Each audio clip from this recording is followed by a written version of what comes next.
Baby, listen to me speak, yeah. No matter what, just let it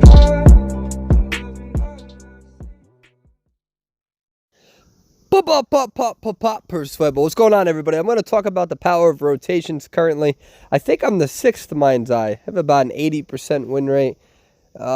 Tier 5-1, so I'm almost tier 6, so I have the luxury of playing with teammates. So that's something to kind of keep in mind. And you see me spawning in hospital, and just based on his movements, I felt like I needed to get the fuck out of there. So sometimes I'll stay in hospital, and then sometimes I won't. It just depends on how I feel. And in this video, I really wanted to work on my rotations, and I know that this lizard is doing a good job at trying to find the Mind's Eye. And so what I'm going to do is I'm going to keep rotating. And this is why chat commands, your team using chat commands really helps a Mind's Eye. If you play with a Mind's Eye, make sure you're using those in-chat commands. Let me know if the hunter is near you. If the hunter is not near you, keep telling me that you're decoding, because that lets me know that he's not near you. So it's really important, because then it allows me to rotate. So think about this, right? I was in hospital. He goes to hospital. I was at statue, and now he's at statue. And now this is going to give me the ability to start decoding, right? And if I have teammates who are right and hunter is near me, things like that, that's going to tell me when I should be decoding and when I should be rotating, right? A lot of Mind's Eye players, they're not patient enough. They feel they feel compelled to start decoding right away. There's nothing wrong with that, but it's not always going to work, all right? So a lot of high-tier Mind's Eye players, they'll start decoding right away, because in their mind, no pun intended, pretty much the idea, the consensus is that randoms, they're not that good, and most likely the random's going to die fast, so I need to do as much decoding as possible.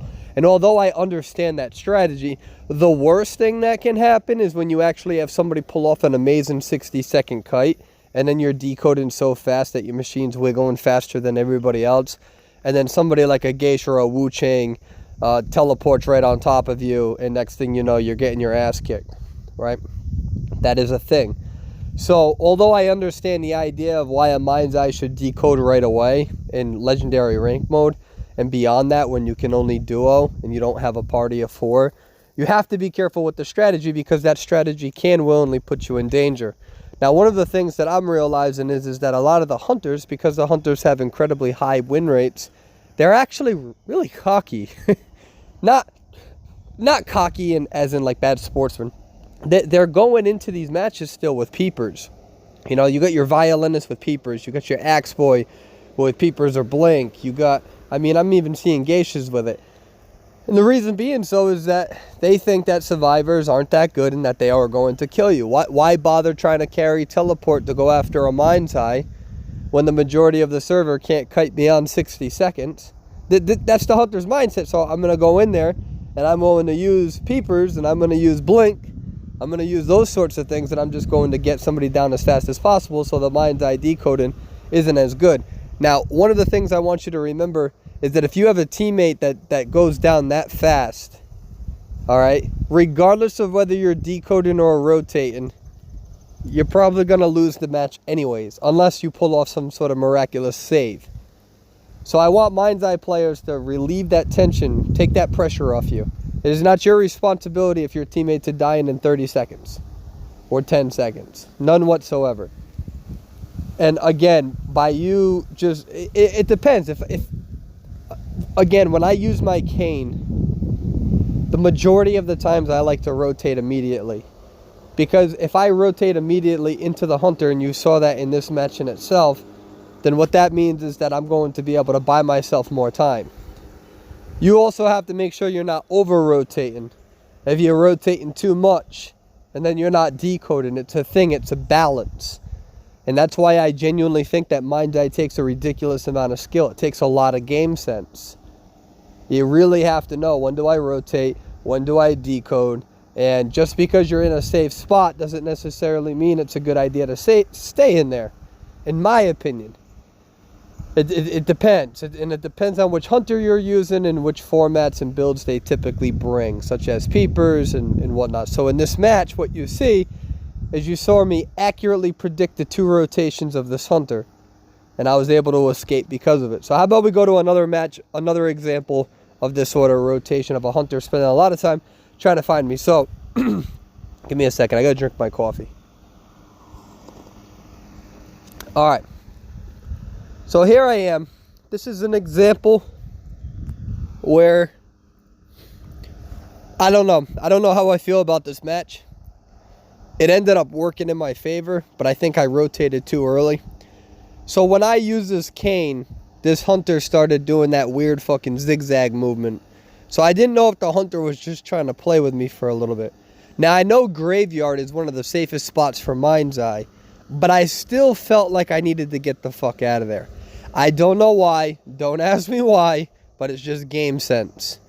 And so when I started rotating out of a graveyard, I saw that this Ripper is really moving around the map to find a Mind's Eye. This is really popular in high tier strategies. What I don't understand is that a lot of hunters, they're underestimating the survivors, so they're still bringing Peeper, etc., which makes sense. But if you go against a good Mind's Eye, I will rotate the fuck out of you. Most of the time. Most of the time I will rotate you. And that's what this hunter is having problems with. He's going to areas that I've already rotated from because he's trying so hard to find me and he doesn't have teleport. I'm not criticizing the hunter in the sense of I understand why I would probably still use Peeper on a Ripper, don't get me wrong. But this is why we also ban Wu Chang. If I'm banning Wu Chang, I have control over the rhythm of our match, and I have the ability to adapt to it. I also have the luxury of playing with 4 players. I am not playing duos right now, right? When I go into duos, there's a whole different mindset that happens. It's harder to play Mind's Eye in duos than what it is in a 4-man team comp or a 4-person team comp. And that's important to note. It's important to note that. And that is why in-chat commands is so important. But now the Ripper is like, all right, I'm getting scared.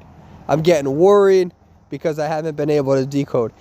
Now, the thing about this is that although I haven't done a lot of decoding, my survivability is what really, in a weird way, I've been kiting the hunter the entire time. I know that sounds kind of weird. It's also up to your survivors to also stay alive, which they had the ability to do. Again, if you have a good team, Mind's Eye makes it even better. If you have a bad team, Mind's Eye may have the ability to pull out a tie based on the decoding. That's why, as a Mind's Eye, I prefer trying to stay alive. Because I know that although not everybody can kite well, there's characters such as Forward and Cowboy and characters that have really good, decent harassing and anti-rescue, or rather rescuing ability. So that's where I really think that Mind's Eye shines. You got to be careful about over-rotating. Can you imagine if that hunter was going after a survivor the entire time? Then I wouldn't have been decoding, and the odds of that survivor surviving beyond 60 seconds, who knows, right? Especially against a Ripper. So that's why rotations are so important as a Mind's Eye.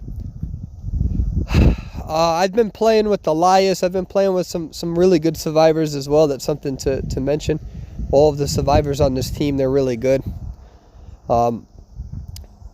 And they'll tell you, I think in 6 rank sessions in legendary rank mode, I think I've only died once early game.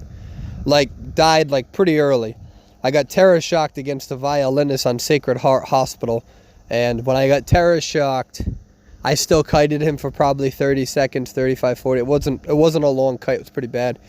I was so pissed at myself. So the rotations are there.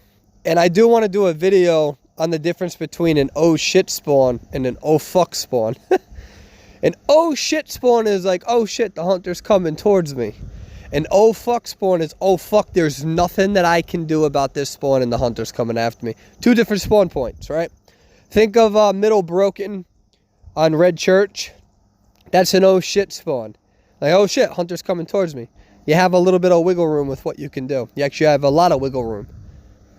Whereas if you think of Sacred Heart Hospital, when you spawn in Shack and they spawn north of it, that's an oh fuck spawn. Like, oh fuck, this is a bloody queen. and I cannot move from this spot. That is an oh fuck spawn. So in Mind's Eye, you really get screwed when you get a no fuck spawn. When you got a no shit spawn, you can get away with it. Mind's Eye actually does very, very well on maps with buildings in the middle of them. Think of Leo's Memory, Red Church, Sacred Hospital, in the middle. all that. Anyways, this is kind of a more relaxed video, not too crazy, just talking about rotations and the way that I've been playing Mind's Eye and some of that game sense sometimes just by showing some games and what you're doing. That's better than just coming out with guides sometimes. So hope you guys liked the video, man. It's a laid back video. Y'all take care. Bye-bye now.